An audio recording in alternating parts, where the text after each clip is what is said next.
This is BBC Radio 5 Live.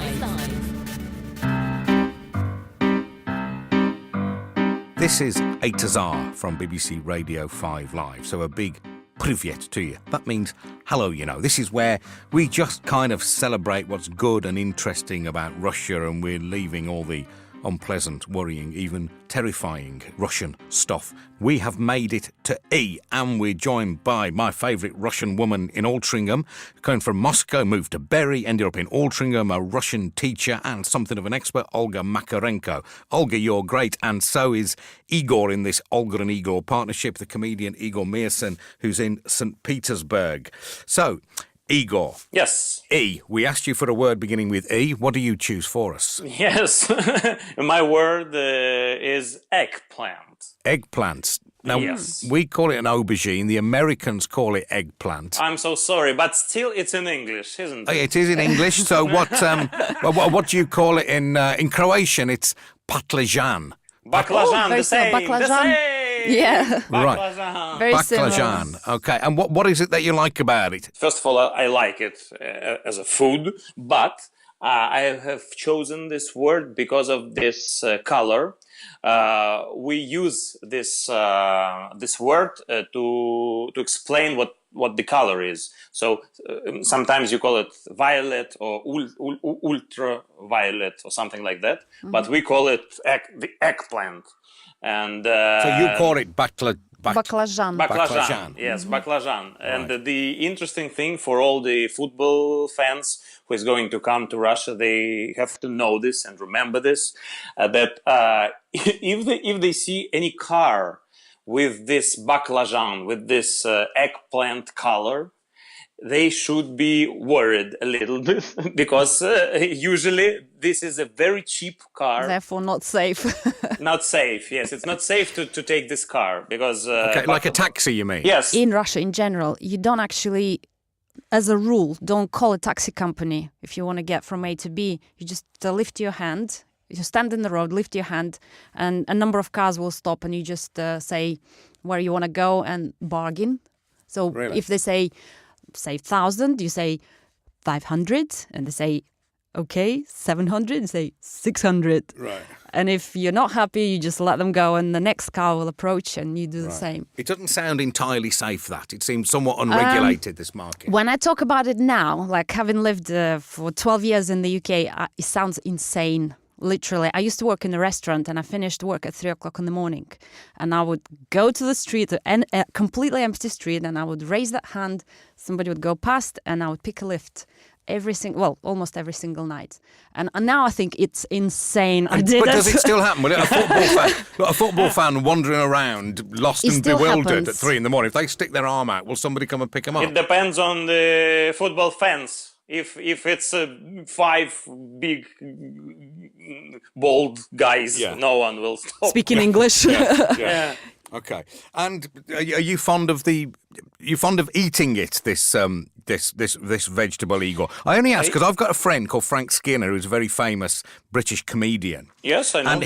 And Frank is obsessed with aubergines or eggplants, if you like. And he doesn't cook particularly well. Whenever I see him, I always have to cook some aubergine and take it because he loves it so much. I met him we support the same football team, and I had a handover of an aubergine stew in the car park, like it was some drug we were passing to each other. So if you want to please Frank ever, just give him some cooked aubergine, and he'll absolutely love you for life. I tell you, his eyes water with delight.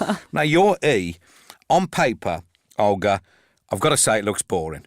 Olga's E is Exhibition of Achievements of National Economy in Moscow. Yes. Well, I was kind of struggling to find something beginning with E. I was thinking Eugene again, or I don't know, difficult. Okay, so that's the only one that I could find. But what do you like about what is it? It's an exhibition center. It's imagine a huge territory with a big entrance that looks like a Brandenburg gate. Yeah.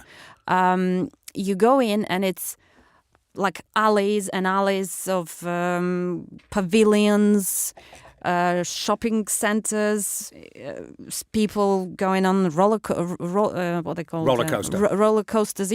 It's like an entertainment place, and there's a huge fountain in the middle of all this. Very famous, recognizable, like golden statues, quite beautiful. I particularly don't like this place just because to get anywhere you have to walk and walk and walk for ages. So it's not my favorite place. Yeah. And also I used to work there, didn't particularly like it. So Okay. it doesn't bring good memories. I absolutely admire honesty. Unless a woman would come on and just lie and say, this E is fantastic. I love it there. But you've said, it's the only thing I can think of. It begins with E. I'm not particularly fond of it. Igor, can you speak up for it at all? It's interesting as a museum of Soviet industrial achievements. Yeah. It's really interesting to take a look. Yeah, it's a bit superficial, though. I personally think it's a bit superficial. It's a bit like... that's the great USSR. Look how great USSR is. Yes. It's all about greatness of the country. And now, sadly, it's all, again, ice creams and popcorn and kind of nothing. Yeah. That's the way the world's going. I know. You're getting older, you see. You start saying nothing's as good as it was in my day. And to be honest, I love certain parts of Moscow, but not this kind of, not touristy parts. But if you find yourself in Moscow and you try and lose yourself, kind of just go where you want, wherever you want, and try and get lost. And then you stumble across some amazing things, interesting things. Doing that, You know, when you see this old historical building and an old grandma in roller pins kind of sticking out and watching the world go by, or a line with washing, drying, that kind of things. And you just see the life goes on.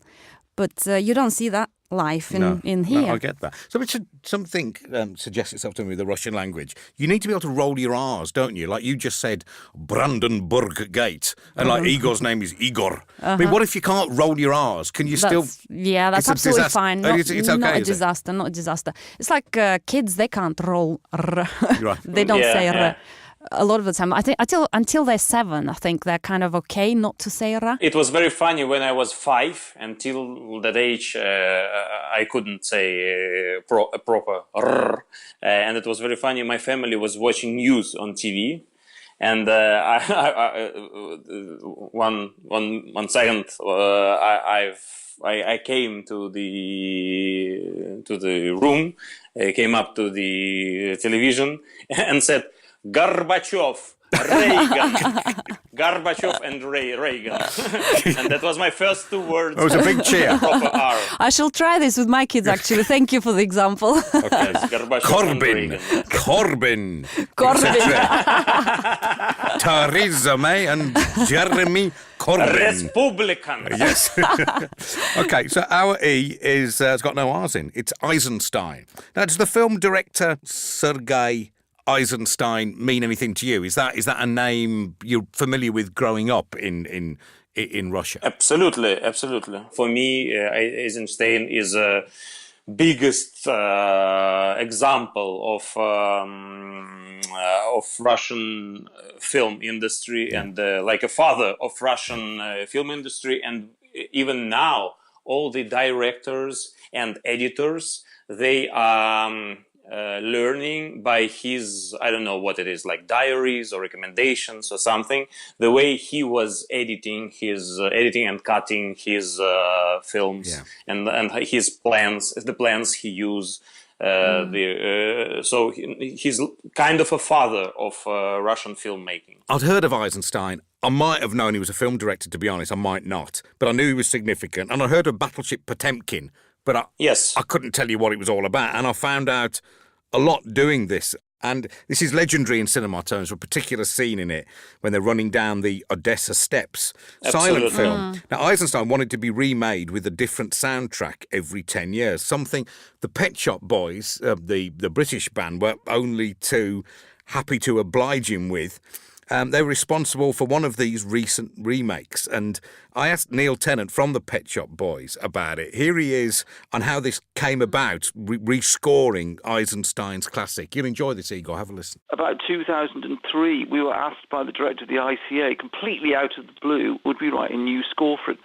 And we decided we would do it. And we had this amazing night in 2004 where about 22,000 people stood in the rain in Trafalgar Square watching a silent film with us and an orchestra playing the soundtrack to it. It was really a very moving experience, the whole thing. Can you describe the film? I mean, not all of it, but, you know, in a nutshell, you're as good a person as anyone to sort of tell us what it's about. It's the 1905 revolution in Russia, which was the sort of harbinger of the proper revolutions in 1917. And there's a ship called the battleship Potemkin, named after one of Catherine the Great's generals, which is in the Black Sea. And the food is so disgusting, and we see this, and the sailors decide to revolt against their treatment by the Tsarist-era officers. The timetable of it's interesting. So we've got a sort of...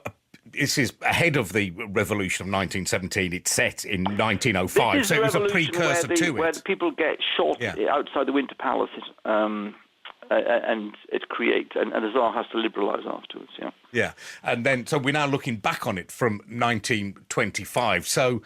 I don't know, to use a political soundbite that Tony Blair once used. The hand of history is on your shoulder as you watch it, isn't it? It is. I mean, it's also propaganda. Yeah. No two ways about that.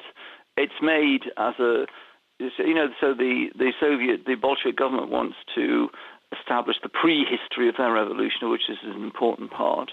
It is a piece of propaganda. I mean, Eisenstein went on to make a film which is in Britain, called October, which is about the 1917 revolution, where famously, in the shooting of which, more damage was done than was actually to the Winter Palace in St. Petersburg than was actually done in the revolution itself. And again, so that was the kind of official story of that revolution as well. The steps, the Odessa step sequence, it's only when you go back and watch this film you realise how many times you've seen it either parodied or there's been an homage to it, or even subconsciously other filmmakers have deployed the use of massive stairs. I was even thinking about Rocky when he runs up the stairs and shakes his fists when he's out training for his fight and so on. It was the beginning of the stairs in cinema, wasn't it? The steps in cinema. Well, it's a very, very, very powerful sequence, because you've got this sequence of absolute terror, which is made worse, of course, simply by the fact you're going downstairs, people are falling over and possibly being crushed. And then, just to top it all, this pram suddenly escapes from the grasp of the person, the mother pushing it, and you see the baby in it. It goes tumbling down the stairs. And the last bit you see the sequence is a Cossack, the great big sword, who's about to kill the baby. It sort of couldn't get any more horrific. And also, as I said before, the montage way it's cut makes it, you don't actually see that much violence as we see someone with a bloody eye, but it's the sheer tension of it, I think. Neil Tennant talking about Battleship Potemkin. Let's finish with a song translation, and the song we're going for Elvira T. Mm-hmm. Now, she was a YouTube sensation when she was 15, singer and songwriter. Are you familiar with her work? Oh, yes, of course, yes. She's quite young, and the song, I actually don't know her I don't know anything about her, but I've heard the song many times on the radio, because I listen to Russian radio. Igor, Elvira T, does she float your boat? I know her, I've heard her, but it's not my music, to be honest. What's this song called? Одержима. Meaning? Possessed. Possessed. Taken over by something. Let's have a little blast of Possessed.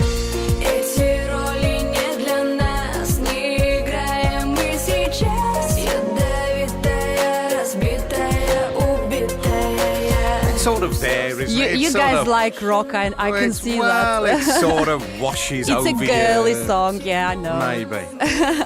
Okay. I really like it. Anyway, let's hear this translation of Elvira T. This song, we think it's called Possessed or something like it. And we've got our colleague Tom from Stockport to voice up this translation. Poor Tom seems to be having a very bad day. You managed to tame me, all right. I'll follow you everywhere now. You managed to wake me up and put me down, all right. Oh, come on, Tom. You managed to tame me, all right. I'll follow you everywhere now. All right, just one more line, Tom. You managed to wake me up and put me down, all right. Oh, dear. Who's upset, Tom? Poor Tom from Stockport. I think he's as enamoured as Elvira as Igor and I are. OK, it's been great. That was E. Look forward to getting together for F